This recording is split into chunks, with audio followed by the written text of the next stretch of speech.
Welcome to the Education Innovators Podcast. I'm Eric Byron, and it is my privilege to host this show where I get to talk to folks from all over the world who are education thought leaders and innovators. We'll hear inspiring stories from educators, EdTech founders, AI experts, and others who are fearlessly innovating and delivering unique learning experiences. I'm glad you're here. Let's get started.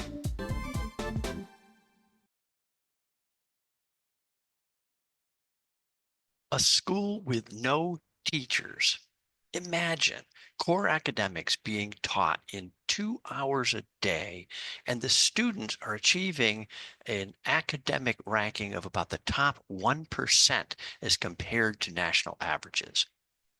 All right, let's cut through all the hype here and talk about the alpha schools. These guys are getting a lot of attention for being innovative in their model and because of this clickbait headline of schools with no teachers. So, but really it's just that. It's clickbait. It is not reality. Okay.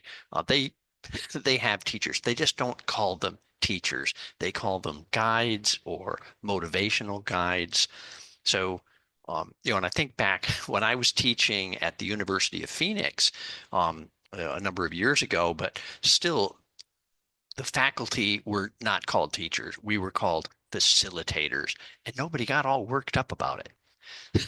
So, but there is plenty of hype right now around this, schools with no teachers, clickbait, and there's been just a slew of posts that caught my attention as well. Anyway, it's just everybody's talking about this. It's brought a lot of attention to this school. They currently have 4 campuses. They started in Texas, and they have on their website, they list 6 more campuses that are, what do they call it? Coming soon across the country in the US. So, but the articles I've been seeing almost all just focus on this anguish over an idea that AI is replacing teachers at these schools. And, that's just not what's happening based on my investigation, the research I've been doing on the alpha schools.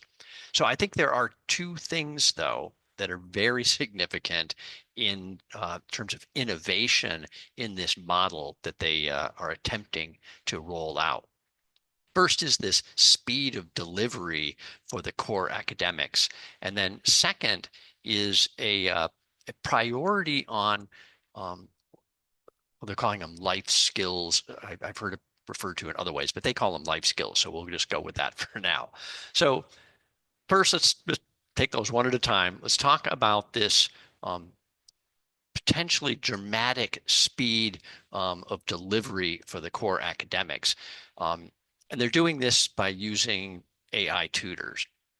Now, I've been saying for years that the kind of traditional pedagogy here of traditional lecture-based one-size-fits-all pedagogy slows students down, that many students, if you allowed them to learn at their own pace, would go much faster, right? Now, they'd be some variance, right, by subject and, by the level of motivation or interest that a student has in a particular subject.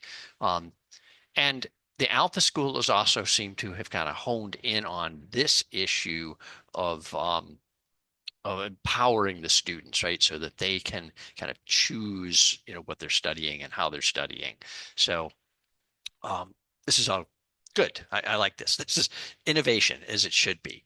So I'm going to show a short clip here from Star Trek. This is the 2009 release movie. And in this movie, we see Spock as a boy, and he's practicing math in this like learning pod, I guess you could call it. Now, don't judge me for using a Star Trek reference here. I think this is a particularly interesting example. It's from 16 years ago, 2009, and I think it's pretty visionary. It shows an example of what an advanced society that has a very high prioritization on education might look like. Okay, so and I think this is really kind of what the Alpha School is going for. All right, so watch this short clip from Star Trek 2009. The volume of a sphere. 4/3 pi times the radius cubed. 1.26. Any limbs? Of an additional scale of Positive sensible summation. What is the square root of 396,324? What is the dimensionality? Dimensionality equals the What are the logarithm two of key n features? divided by non-excludability and Volume of a non-rival. sphere. 4/3 pi When times is the an radius action when centered? it is morally praiseworthy but not morally obligatory. Okay, that was kind of fun. Very short, but I think you could see the idea here. He's kind of being grilled, and it's very personalized for him and very fast. Boom, boom, boom, boom, boom, boom, boom, right? Math problems. So now I don't think Alpha School is anywhere close to achieving, something as high tech and cool as that. But that's why Star Trek is science fiction. But it is visionary, I think. And the point is that the system allows this very self-paced, individualized, AI learning, and it's a rapid delivery of personalized content. So I do think that this is what the Alpha School is trying to do, and I commend their initiative in trying to create something like this. So the second part, this part on the life skills, I think this is maybe even more significant for me in terms of kind of holistic education for a child. And they can do this because they condense the core academics into 2 hours a day instead of like 6 hours in most schools, where basically you're sitting in classrooms for 6 hours a day and there's hardly much time for anything else.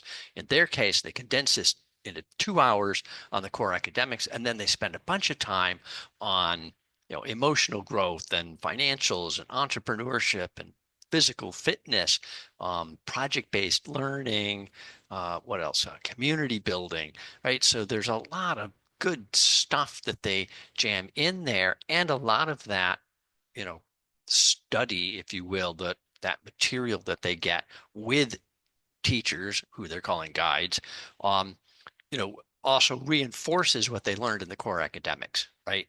So it's a continuation of it. It's not, to me, it's not just academics here, go play for 4 hours,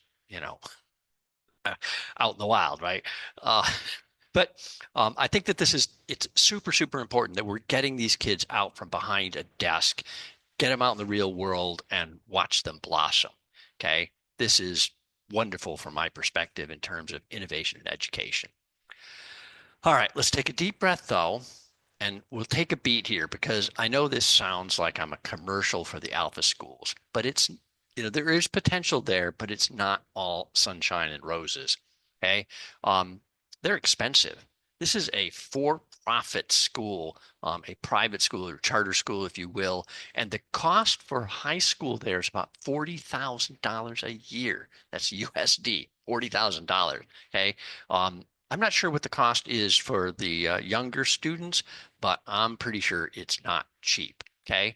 So, this is not a an initiative that's going to bridge the gap and make quality education accessible to all. Okay, this is school for rich kids. Okay, and it's also the founders themselves are wealthy entrepreneurs, right? So these are rich people getting more rich by providing an alternative education in a set of charter schools.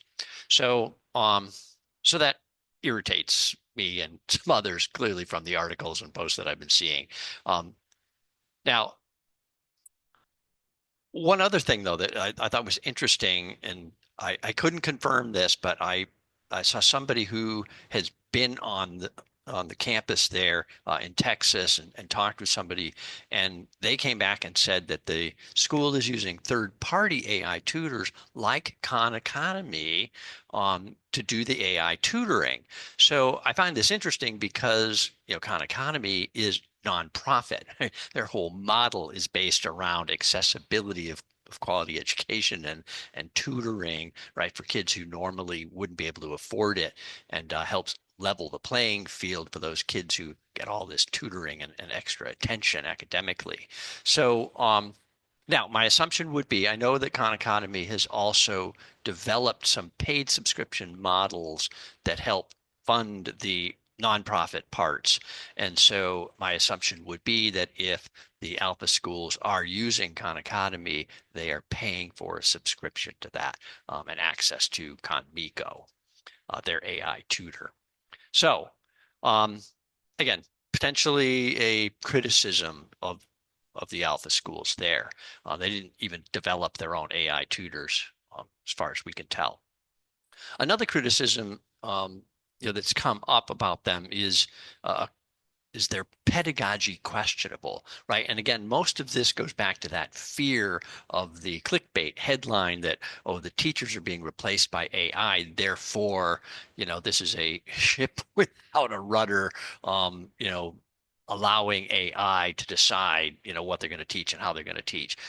This is not reality from what I can tell, but there's lots of anxiety about it. So one of the ways that I research such things is I went and looked at job postings, right? So what are they actually looking for in terms of qualifications of the people they want to hire as these guides? Okay. And I did find that they are looking for teachers with degrees in education or certificates in things like reading instruction. Okay. So they're not just pulling people off the street who have no education background or sense of proper pedagogy in teaching.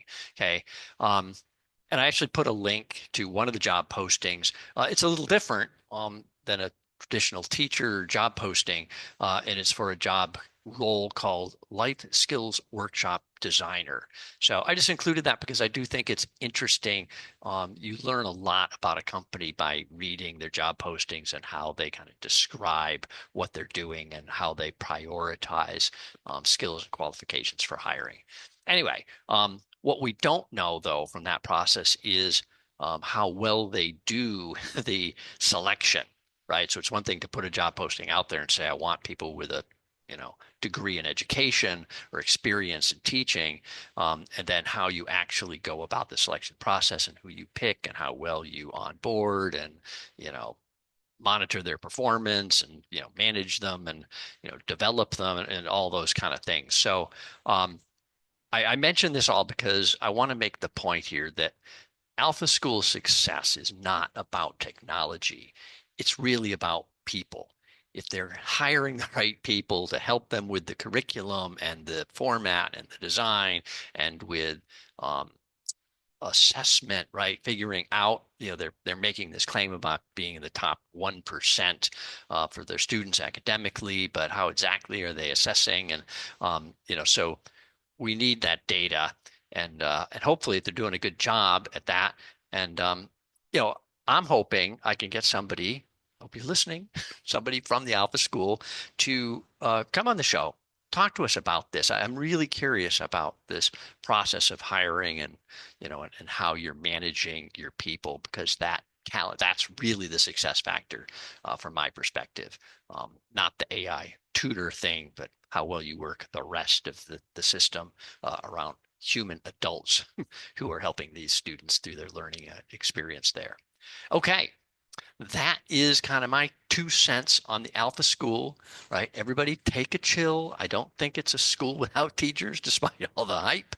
And I thank you for listening to the Education Innovators Podcast. Happy New Year. I am recording this on January 1st, on New Year's Day, 2025. So enjoy. If you haven't subscribed yet, please subscribe or share. Let's get this out so we can build this community together. And I've got a number of really, really great guests already lined up for the next month or so. So stay tuned. Lots more good content coming. Thanks. Happy New Year.